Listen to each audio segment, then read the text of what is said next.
नमस्कार, आप सभी का इस ऑनलाइन क्लास में स्वागत है।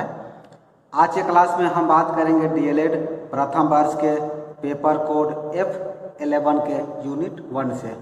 यूनिट 1 में आप सभी को पढ़ना है कला समेकित शिक्षा की समझ, यानी कि understanding of arts integrated education. हम कल के वीडियो में बात किए थे कला के बारे में, यानी कि कला किसे कहते हैं, कला क्या है। और आज बेसिक रूप से आपका जो डीएलएड प्रथम वर्ष का सिलेबस है, यानी पेपर कोड F11 को हम आज से शुरू कर रहे हैं। यानी कि आप हेडिंग देंगे understanding of arts integrated education. Hindi में आप इसे कहेंगे कला समेकित शिक्षा।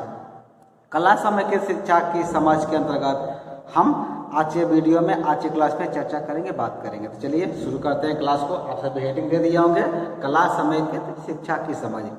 इसमें आप सभी को लिखना है कि जो हम जब कला समेकित शिक्षा की बात करते हैं, यानी कि तब कलात्मकता की बात करते हैं, यानी कि क्रिएटिविटी की जब हम चर्चा करते हैं, तो हमें पता चलता है कि जो कलात्मकता जो है, यानी कि क्रिएटिविटी जो है, वो मनुष्य का एक नैसर्गिक गुण होता है। नैसर्गिक गुण कहने का अर्थ है कि एक नेचुरल गुण होता है, कि प्राकृतिक गुण होता है। जो कलात्मकता है, यानी कि जो क्रिएटिविटी है, प्रत्येक इंसान के अंदर वो एक नेचुरल रूप से उसके अंदर विद्यमान रहती है। हाँ, ये हो सकता है कि किसी के अंदर क्रिएटिविटी को ज़्यादा होती है, किसी के अंदर कुछ कम होती है। और यदि हम भारत की बात करें तो भारत के प्रत्येक व्यक्ति के अंदर क्रिएटिविटी जो है भरी रहती है, कलात्मकता भरी रहती है। आप कह सकते हैं कि प्रत्येक इंसान जन्म से ही कलाकार होता है। आप सभी को याद होगा, यदि बचपन में आप सभी के हाथ में यदि कलम मिलता था, पेंसिलें मिलती थी, कलर पेंसिल मिलता था, तो कितने उत्साहित होकर के आप चित्रों का निर्माण करते थे। लेकिन जैसे जैसे आप बड़े होते गए, धीरे धीरे उस कला से आप दूर होते गए। यानी कि हम कलाकार तो बचपन में थे ही, लेकिन जैसे बड़े हुए उस कला से दूर होते चले गए। और आज आप जब डीएलएड कर रहे हैं तो फिर आपको उसी कला को स्मरण करना है, उसी कला को याद करना है, जो कि आप बचपन में कलाकृतियों का निर्माण करते थे। आप याद कीजिए कि बचपन में कैसे आप दीवारों पर आड़ी तिरछी रेखाएं खींचते थे और आसपास के चीज़ों की नकल करते थे।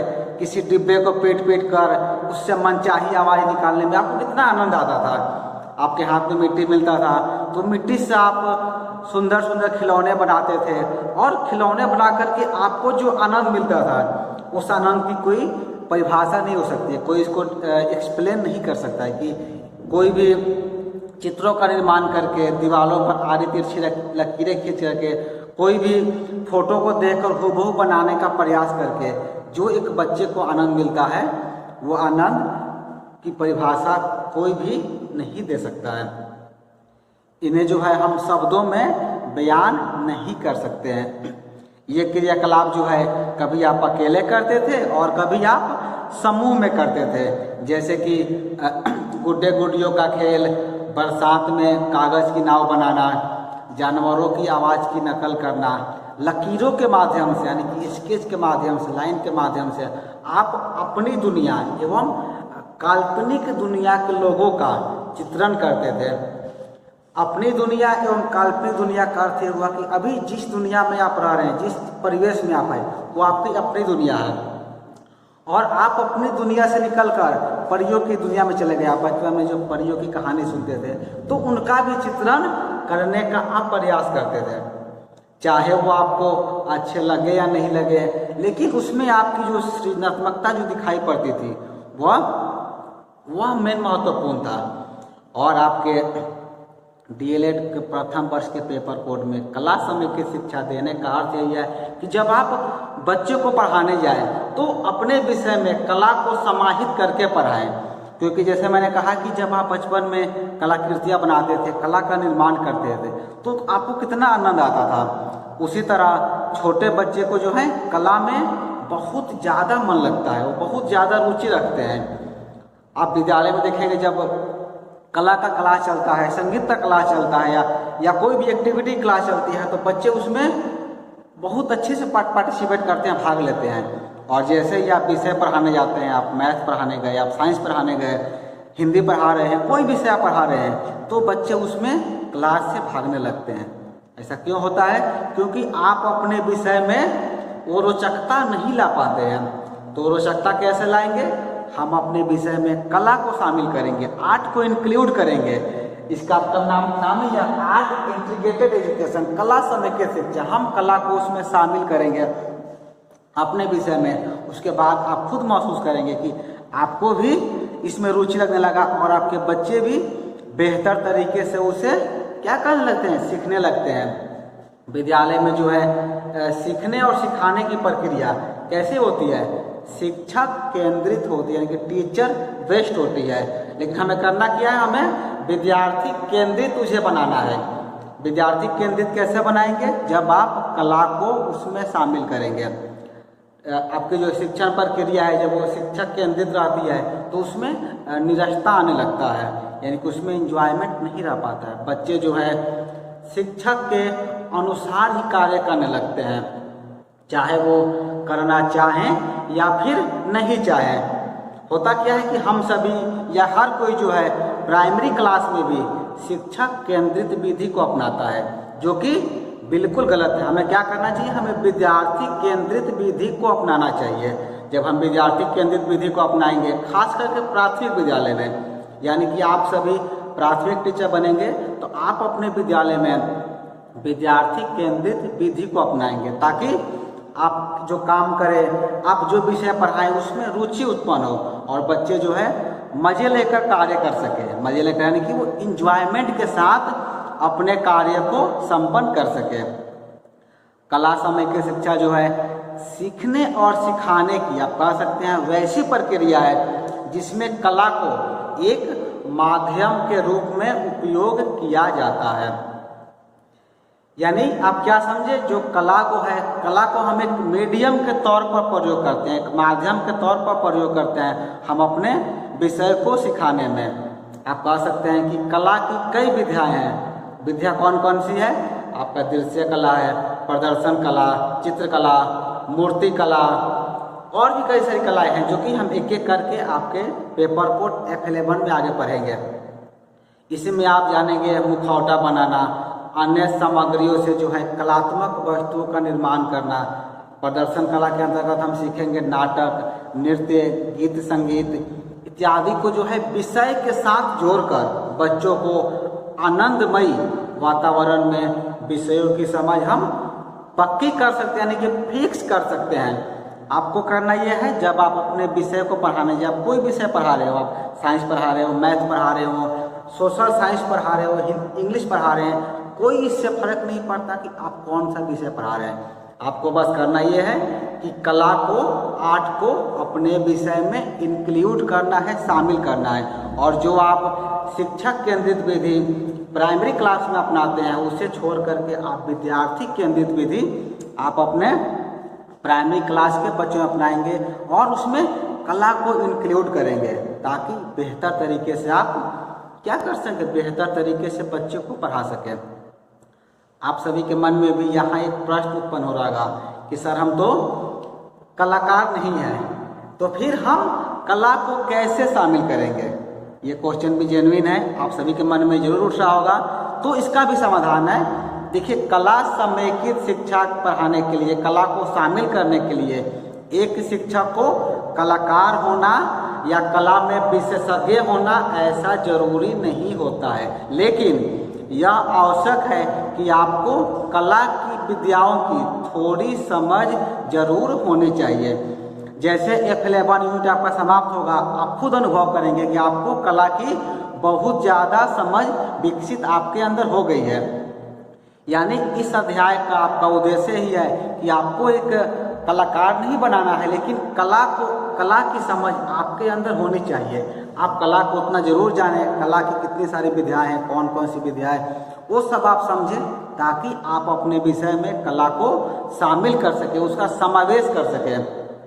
क्योंकि जैसे ही उसका आप समझदारी के साथ अपने विषयों में इसे शामिल करते हैं, तो आपके बच्चे जो हैं, यानी आपके छात्र जो हैं, वो कला समेकित शिक्षण तकनीक में जो है अपनी अभिव्यक्ति पूरी स्वतंत्रता के साथ करते हैं, यानी कि पूरी फ्रीडम होकर करते हैं। जैसे ही आप अपने विद्यालय में बच्चों को मुक्त करते हैं, यानी आपको जो इच्छा है वो कीजिए। आप पेंटिंग बनाइए, आप पेंटिंग के माध्यम से अपनी बातों को कहिए, आप गीत संगीत के रूप में कहिए, तो आप खुद अनुभव करेंगे। बच्चे वो विधि क्या होगी, वो विधि आपके विद्यार्थी केंद्रित विधि हो जाएगी और बच्चे उसमें एक आपके क्लास में एक आनंदमयी वातावरण का भी निर्माण हो जाएगा और बेहतर तरीके से बच्चे उसे सीखने लगेंगे और उन्हें ये लगेगा कि वो पूरी तरह से स्वतंत्र है और प्रत्येक क्रियाकलाप में, प्रत्येक एक्टिविटी में वो बेहतर तरीके से पार्टिसिपेट भी कर लेंगे, यानी कि अपनी भागीदारी वो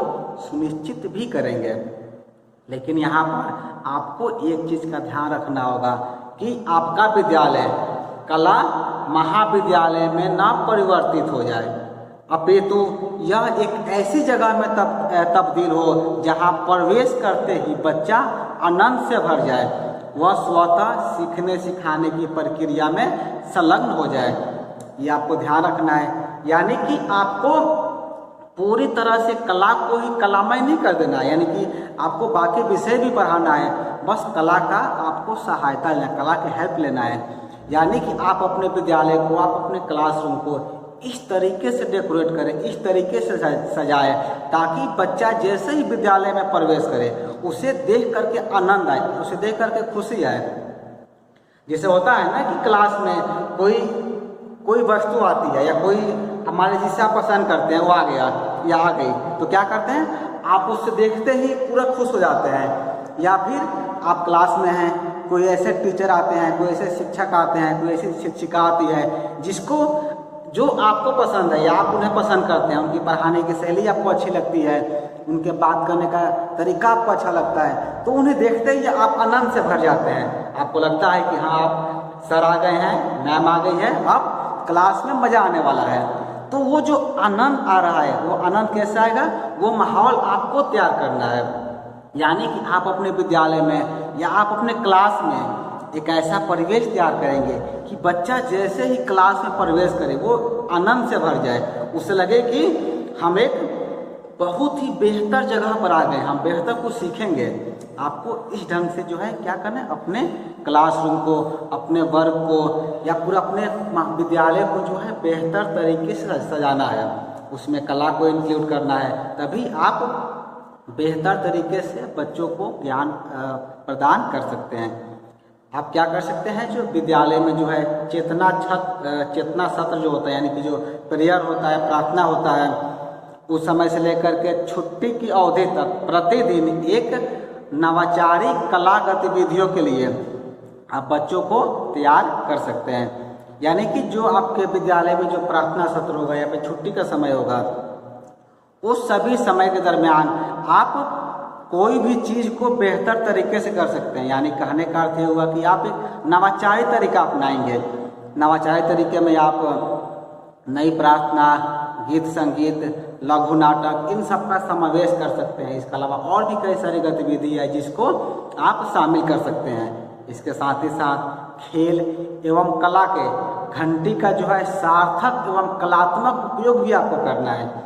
आप जब क्लास का रूटीन बनाते हैं, समय सारणी बनाते हैं, तो उसमें एक घंटी आप क्या करते हैं, कला के लिए देते हैं, कलात्मक कामों के लिए देते हैं। तो वो कला की घंटी और जो कलात्मक का जो टाइम आपने दिया है वो क्या होना चाहिए, व्यर्थ नहीं होना चाहिए, वो सार्थक सिद्ध होना चाहिए। इसके लिए आपको एक पूरी तरह से प्लानिंग करनी है।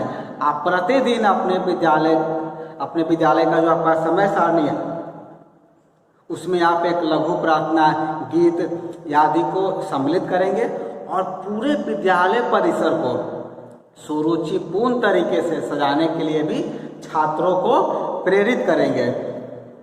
क्योंकि होता क्या है, जब आप कला से आधारित गतिविधि करेंगे, कला के बारे में बच्चों को बताएंगे, तो बच्चे तो रुचि लेंगे ही, साथ ही साथ आपका विद्यालय भी डेकोरेट हो जाएगा। जैसे ही आप कोई कलाकृतियाँ बनाएंगे, कहीं से आ दिए, गेट पर लगा दिए, सूचना पट पर लगा दिए, तो आप खुद अनुभव करेंगे बच्चे इससे सीखते हैं और उन्हें देख करके और भी उन्हें मन में और इच्छा जागृत होती है कोई काम करने का और बेहतर तरीके से वो अपने कार्य को संपन्न करते हैं।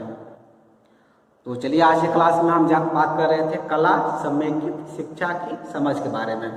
आज के क्लास में इतना ही। हम अगले वीडियो में आप सभी के बीच डीएलएड प्रथम वर्ष के जो बाकी यूनिट हैं, यानी कला शिक्षा, अवधारणा, महत्व, समकालीन क्षेत्रीय कलाएं, कलाकार, इसके बारे में हम बात करेंगे, चर्चा करेंगे अगले वीडियो में। तो आज की क्लास में इतना ही। आज की क्लास को पूरा देखने के लिए आपका धन्यवाद।